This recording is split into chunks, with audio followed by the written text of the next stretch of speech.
آخر یہاں تک اس نے اپنا ایمان بدل لیا، ان کے مذہب کو اختیار کر لیا۔ حضرت خلیفۃ المسیح رابع بیان فرمایا کرتے تھے کہ جو مومن ہوتا ہے نا اس کی مثال دہی کی طرح ہوتی ہے۔ دہی تھوڑی ہوتی ہے، دودھ بہت ہوتا ہے، تھوڑی سی دہی آپ ڈال دیں وہ سارے دودھ کو دہی بنا دے گی۔ تو مومن میں قوت مؤثرہ ہوتی ہے، قوت متاثرہ نہیں ہوتی۔ قوت مؤثرہ ہوتی ہے کہ وہ اثر کرتی ہے، قوت متاثرہ نہیں ہوتی۔ پھر دیکھیں بات یہ ہے کہ اس معاشرے میں نجاشی کے دربار میں ایک دفعہ ایسا واقعہ پیش آیا کہ وہاں پر ان مسلمانوں نے تبلیغ کی۔ یہ ایک بڑا جو تبلیغی مطلب ایک ان کی بہادری تھی، میں آپ کو سناتا ہوں۔ یہ آپ کے جو جب تبلیغ کرتے ہیں تو پہلے انہوں نے اپنا بیان کیا کہ یہ ہمارے باغی ہیں، بھاگ کر آ گئے ہیں، ہمارے غلام ہیں، یہ وہ تو انہیں مطمئن کر دیا۔ لیکن انہوں نے پھر ایک نئی چال چلی کہ یہ لوگ تو مسیح کو بھی نہیں مانتے۔ تو وہاں پر حضرت جعفر طیار رضی اللہ تعالیٰ عنہ نے بڑے پراثر انداز میں سورہ مریم کی ابتدائی آیات کی تلاوت کی، اور یہ آیات سن کر نجاشی کی آنکھوں سے آنسو جاری ہو گئے۔ بعض حق اثر رکھتا ہے، الحق یعلو ولا یعلل ہے، حق میں ایک تاثیر ہوتی ہے بالکل۔ تو بادشاہ کے دل پر اثر ہوا اس بات کا۔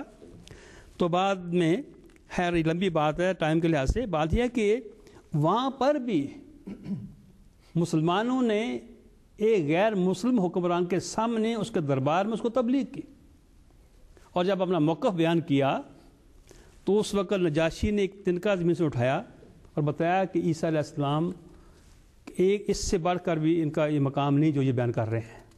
انہوں نے ایگزیکٹلی صحیح عیسیٰ علیہ السلام کا مقام بیان کیا ہے۔ یا ایک اور بات بتا دوں کہ بعض لوگ اعتراض کرتے ہیں کہ حضرت مرزا صاحب نے حکومت برطانیہ کی بہت تعریف کی اور ان کے لیے دعائیں کی، تو بات یہ ہے کہ اسی میں جواب آ جاتا ہے۔ ٹھیک، حضور نے فرمایا کہ وہ ایک عادل بادشاہ ہے، ارشاد فرمایا کہ جاؤ وہاں جا کرو، آپ کو مکمل طور پر مذہبی آزادی ہوگی، خود تحریک فرمائی۔ پھر جب وہاں پر یہ حالات ہوئے، ایک دفعہ ایسا ہوا کہ نجاشی پر کسی اور بادشاہ نے حملہ کر دیا، جو قریبی جو ہمسایہ ملک ہوگا اس کے بادشاہ نے حملہ کیا۔ تو جب حضور کو اطلاع ہوئی تو حضور نے مسلمانوں کو بجوایا کہ اس کی جگہ ہیلپ کریں۔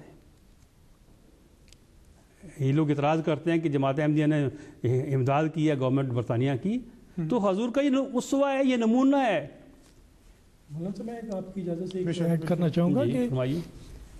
یہ جو ان کے ذہن میں کانسیپٹ ہے کہ اقتدار انگریزوں نے مسلمانوں سے لیا ہے، یہ کانسیپٹ درست نہیں ہے۔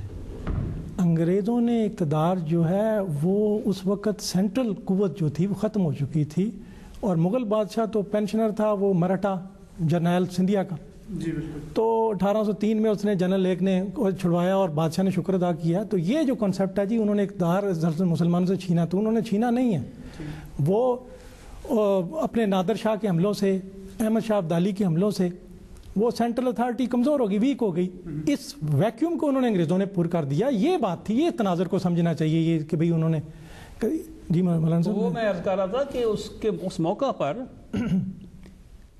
اس نبی معصوم کی اسوہ کے مطابق حضور نے تعریف کی، دعائیں بھی کی، چونکہ نجاشی پر جب حملہ کیا گیا اس کی فوج، اس کے ملک پر، تو حضور کی تحریک پر صحابہ کرام نے مدینہ میں دعائیں کی، فوجی مدد بھی کی، دعائیں بھی کی، ان کی تعریف بھی کی، اور پھر جب ان نجاشی کو جنگ میں کامیابی ہوئی تو مدینہ میں جشن منایا گیا۔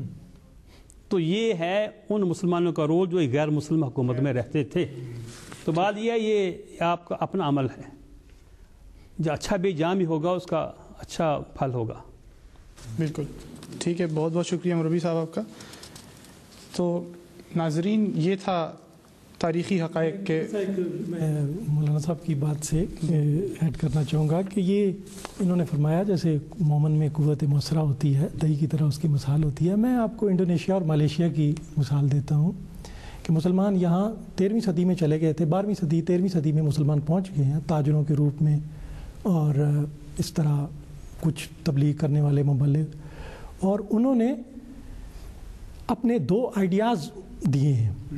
متاثر کی ہیں، جس سے انڈونیشیا میں اور ملیشیا میں اسلام پھیلا ہے۔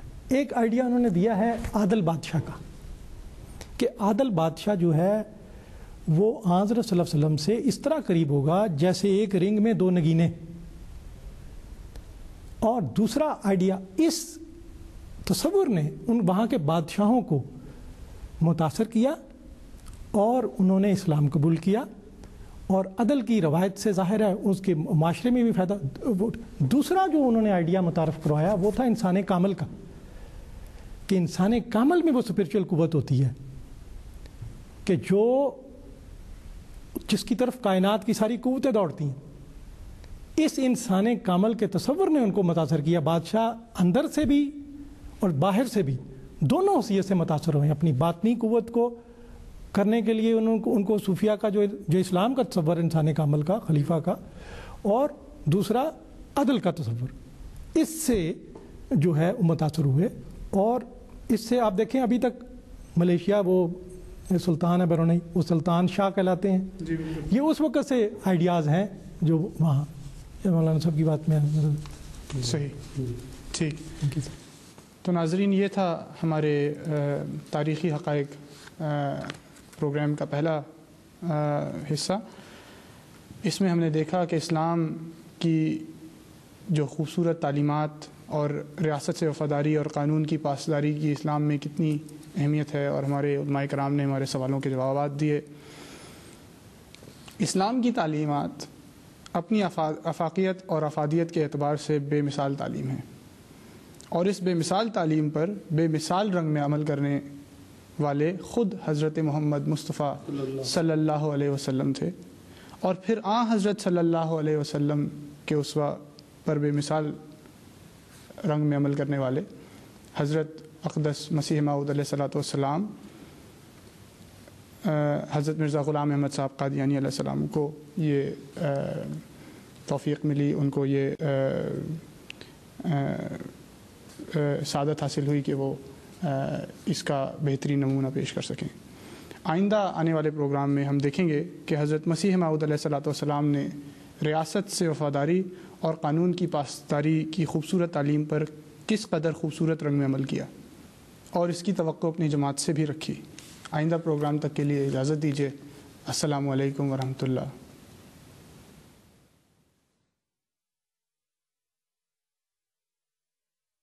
ملت احمد کے ہم دردوں میں غم خاروں میں ہوں، بے وفاؤں میں نہیں ہوں میں وفاداروں میں ہوں، بے وفاؤں میں نہیں ہوں میں وفاداروں